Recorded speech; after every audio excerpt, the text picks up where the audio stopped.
वो सारे सारे अपढ़ होते। आप लोग पढ़े लिखे हो और तीर्थंकर अपढ़ होते, यानी उनकी पढ़ाई कहीं भी नहीं होती और आगे भी ऐसा ही रिकॉर्ड रहेगा। जिसको कुछ समझ में नहीं आता उसको समझाने का विधा है, विद्यालय में जाकर ये करो, किंतु उन्हें उस अवस्था में रह करके अच्छे अच्छे उलझी हुई समस्याओं को भी वे अपढ़ हो करके सबके समाधान दे देते हैं। बड़ा अद्भुत है यह युग। एक प्रकार से वैज्ञानिक युग माना जाता है। इसी के ऊपर उसका व्यक्तित्व निर्धारित या पहचान किया जाता है। उसकी देवों में भी कहीं सुनने में मिलता नहीं, वो भी पाठशाला या विद्यालय जाते हो। इतना अवश्य आ जाता है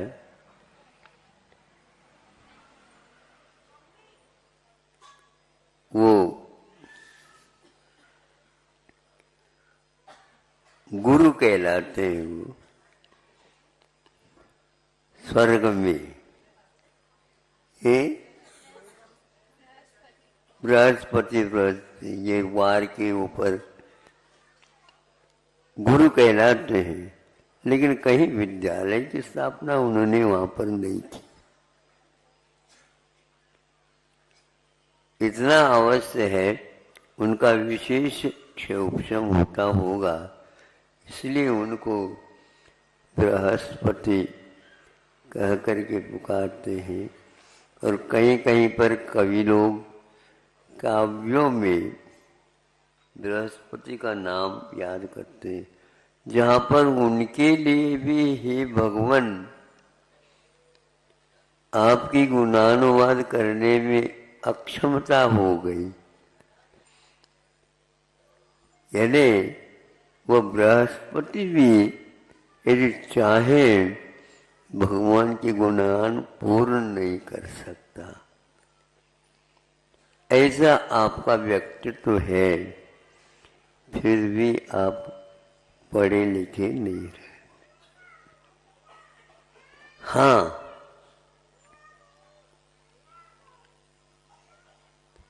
समझ में नहीं आता ऐसे नहीं, समझते नहीं, इसीलिए विद्यालय खोल करके उनको समझाया जाता है।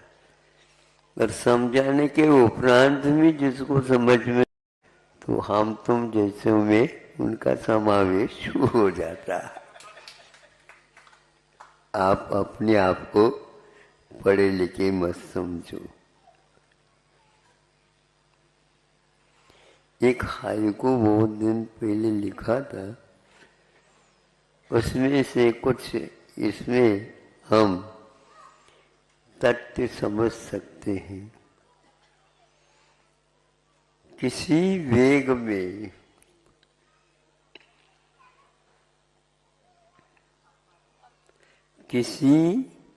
वेग में अपढ़ हो या पढ़े, अपढ़ हो या पढ़े, किसी वेग में दोनों समान है।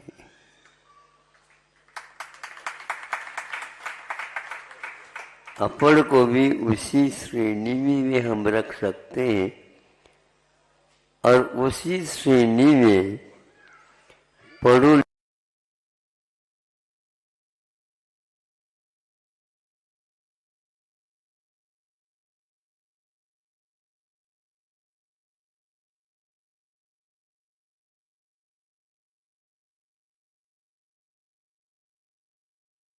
हैं और देखते रहते हैं। और इधर से जब हम तुम देखते हैं तो न ही उन व्यक्तियों की हम गिनती कर सकते हैं और न ही उनकी खिड़कियों में कौन खड़े हैं, दरवाजा में कौन खड़े हैं, और रेल के, सुन रहे हो आप, रेल के डिब्बे कितने हैं उनकी गिनती भी नहीं कर सकते, क्योंकि वह वेग में है।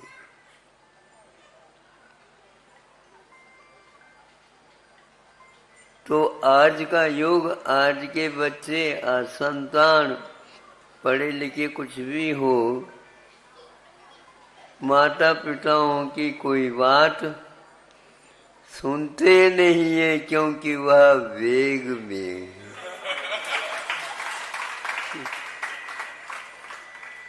बहुत वेग में।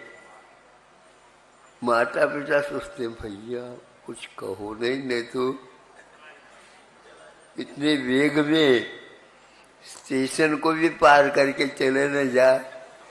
कई गाड़ियां कुछ स्टेशन पर रुकती हैं और कुछ गाड़ियां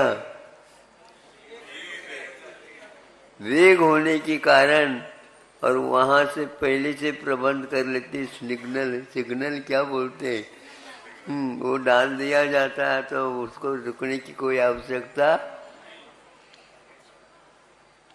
ये वेग की बात मैंने आपके सामने रखी। उद्वेग, आवेग, वेग। अब आ जाता है इससे विपरीत, वह अपढ़ है और जिसके पास संवेग है, जिसके पास निर्वेग है, और वह उस संवेग के माध्यम से, निर्वेग के माध्यम से दूसरे को शांत कर सकता है, किंतु उद्वेग के माध्यम से शांत को भी अशांत किया जाता है। आप कौन सा कार्य कर रहे हो बताओ? ध्यान रखो, ज्यादा करोगे हमारा माथा तप जाएगा।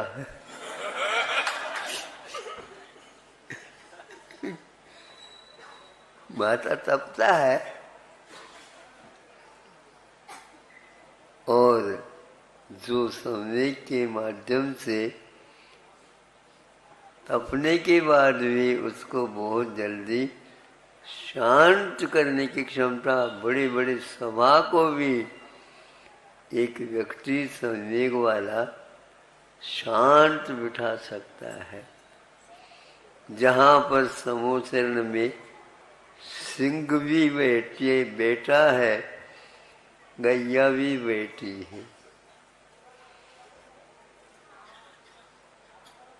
गैया की ओर सिंह देख करके खाने का भाव नहीं करता है, तो गाय भी देखती है सिंह को, और दोनों हम समान हैं, समान हैं। एक राजा और एक राजा की प्रजा, दोनों एक हो जाते हैं, उसका नाम समूह शरण है।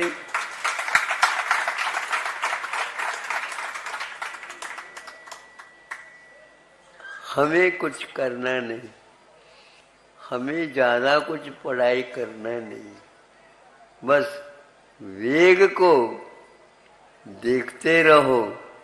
ड्राइविंग करने वाला चालक गाड़ी को चलाता है, स्वयं तो बैठा है, चला कहाँ रहा है? बिल्कुल गाड़ी चल नहीं रही है, भाग रही है, लेकिन इसके हाथ में संवेग आवेग का अभाव होने के कारण सारे के सारे हजारों यात्री विश्वास के साथ बैठी है। इतने वेग में कोई भी एक्सीडेंट हो जाए तो वो कैसे जाए? वह जागृत है। हमें जागृति की आवश्यकता है। हमें जागृति की आवश्यकता है और पढ़ लिख करके हमें बैठने की हमें आवश्यकता नहीं। हमें तो शांत होने की आवश्यकता है। इसलिए जगत काय स्वभाव व संवेग वैराग्यार्थ, तो वह ज्ञान हमारे पास है, स्वभाव के रूप में है, किंतु उसमें नई वैराग्य फूट रहा है। विद्यालयों से आप आवेग, उद्वेग आदि आदि उसकी क्षमताओं जान सकते हो, किंतु आत्मा का स्वभाव क्या है इसके बारे में एक सेकंड भी खर्च नहीं करते आप लोग। और हमारे पास आकर के कहते हैं महाराज शांति दे दो, तो शांत बैठ जाओ तो शांति मिल जाएगी। बस आपके पास महाराज इसलिए हम आए हैं, हम बैठे नहीं। आज सिटिंग का इतना महत्व नहीं है जितना कि भागम भाग का है। इतना भागम भाग है, उसको कोई हम समझ भी नहीं सकते। तो शांत बैठता है उसको तात्कालिक उसका अनुभव होने लग जाता है। वैराग्य में खदबद नहीं होता। आवेग में वह कभी शांत बैठ ही नहीं सकता, उछलता रहता है। तो आज की विद्या उछाल सिखाती है।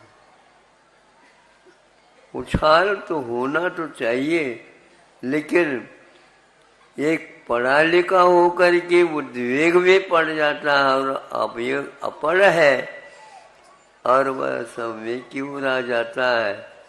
वह मिथ्या को घना बनाता जा रहा है और यह सम्यक दर्शन को और घना आस्था को और मजबूत बनाता चला जाता है। इसलिए ऐसे विद्यालयों की ओर तीर्थंकर और उनकी संतान आदि नहीं जाती है। यदि जाती भी है तो क्षत्रियता का कुछ पाठ उन्हें दिया जाता है। यही एकमात्र जो व्यक्ति अशांत होकर के दुशांत को भी अशांत बना रहा है, उसके लिए क्षत्रियता काम करती है। तलवार इसलिए रखी है ताकि तुम्हारे उछल कूद शांत हो जाए। कैसे हो? यहाँ ला करके रख दो।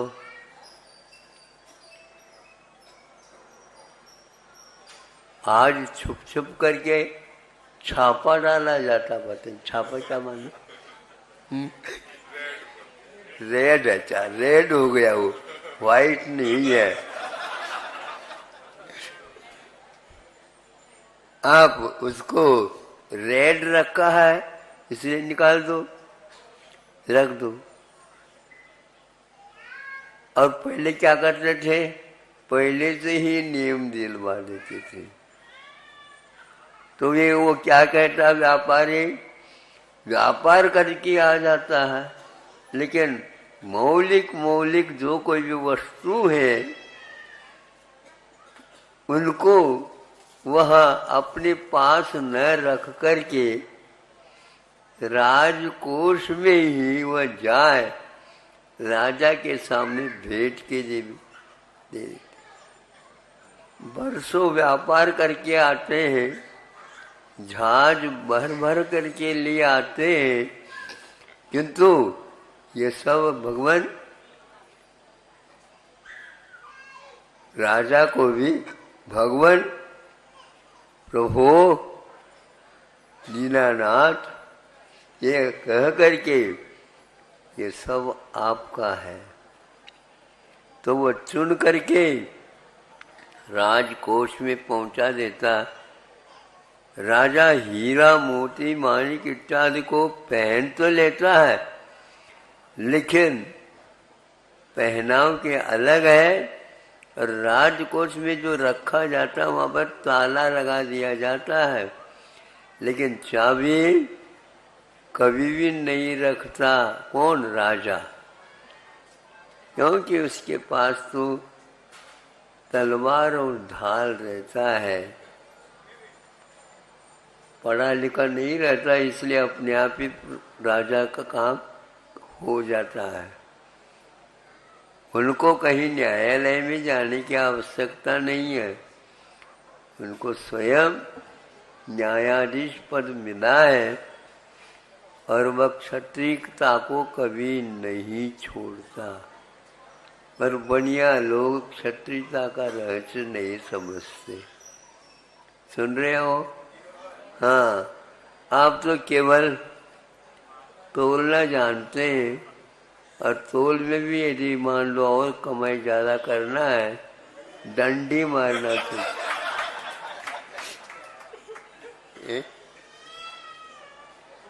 मतलब आप किसी को मारते नहीं, ऐसे मार देते हैं डंडी मारने के उपरांत, फिर आप क्या करें? इसलिए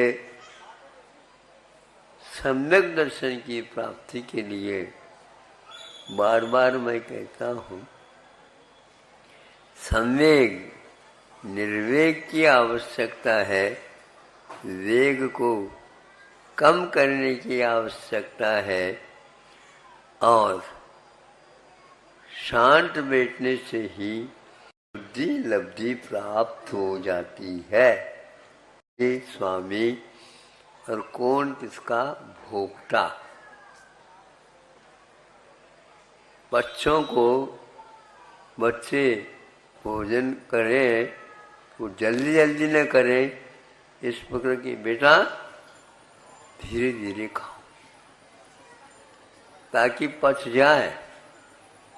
हाँ, दांतों का काम यदि आंतों को दोगे तो दांत बहुत जल्दी गिर जाएंगे, और आंत के ऊपर ज्यादा जोर पड़ेगा। इसलिए जो कमजोर व्यक्ति है उसके ऊपर ज्यादा बर्डन भार दोगे तो कोई भी उसका आभार नहीं मान सकेगा। ये गलत बात हो रही। तो इसलिए पढ़ा लिखा भी यदि आवेग में आ रहा है उससे आप बचो। ये आर्यों के साथ संगति रखने के लिए हमें उपदेश दिया गया है। आर्य के साथ संगति रखो, आवेग वालों के साथ संगति नहीं रखो, क्योंकि उससे आपका भला कुछ भी नहीं होने वाला है। संगति अच्छी बनाए रखो। इसीलिए कहा तो वह पढ़ाई जो हो रही है और कोई संगति उसमें मिलती ही नहीं, सब विसंगतियां। पिताजी माँ आदि शांत है और आज युवा शक्ति अशांत है, इतनी अशांत है इसको हम कह नहीं सकते। तो स्वर्गों में भी हमेशा विशुद्धि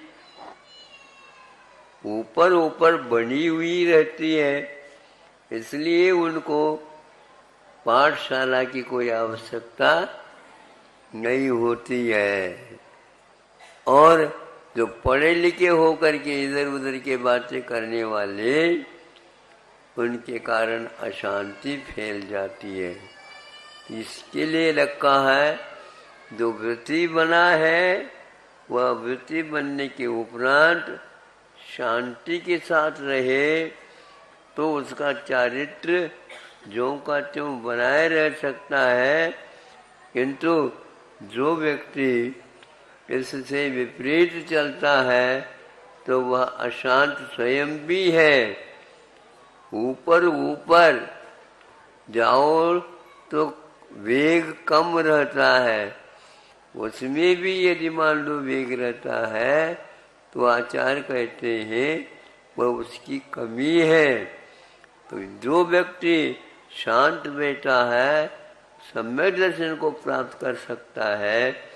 जो वेग में बैठा है पढ़ा लिखा होकर के भी उसे वह सम्यक दर्शन प्राप्त नहीं होगा। इतना ही आज का कहना है, कल का क्या पता। ये आकुलता अभी क्यों लगाए, क्या है? कल के बारे में यदि व्यक्ति शांति बनाए रखना चाहता है, कम से कम आज उसको ज़्यादा पढ़ना नहीं, बहुत पढ़ना नहीं। गुरुजी क्या कहते थे? बहुत बार पढ़ो। बहुत पढ़ना नहीं, बहुत बार पढ़ो। इसका अर्थ मैं ये समझता हूँ, द्वादशांग बहुत बार है।